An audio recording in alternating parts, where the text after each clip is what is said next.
आदित्यनाथ जी, मेरा नाम इस्लामुद्दीन है।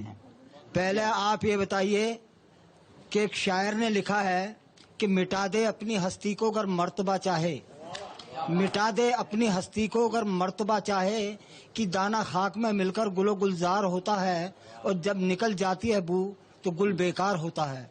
आप फकीरी लाइन हैं, तो आप दुनिया में क्यों पड़े हुए हैं? आप पहाड़ों में जाके तपस्या क्यों नहीं कर रहे? फकीर को चाहिए क्या? कौमी पक्ष चाहिए? फकीर को चाहिए कि बुलंदी पर पहुंचना और अपने खुदा से मिलना, उससे ताल्लुकात जोड़ना। मुझे लगता है इनको भारत के सन्यास का मतलब ही नहीं पता है अभी तक। बुद्ध ज्ञान प्राप्त होने के बाद अपने जीवन के 46 वर्ष लोक कल्याण के लिए समर्पित करते हैं। इस देश के अंदर ऋषि परंपरा राष्ट्रीयता के लिए समर्पित रही है और हम भी भारत की इसी राष्ट्रीयता को समर्पित होकर के राजनीति को एक मंच बना करके कार्य कर रहे हैं, जहां पर भारतीय राष्ट्रीयता का गला दबाने का कार्य हो रहा है।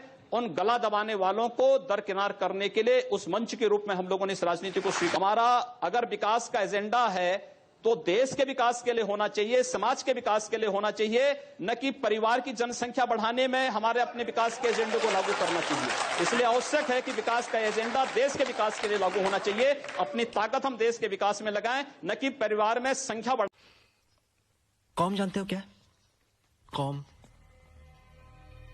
निशानियां, आइडेंटिटीज जो पैदा होती ही लग जाती है इनके अंदर, इस जावेद के बहुत अंदर, इसके नसों में।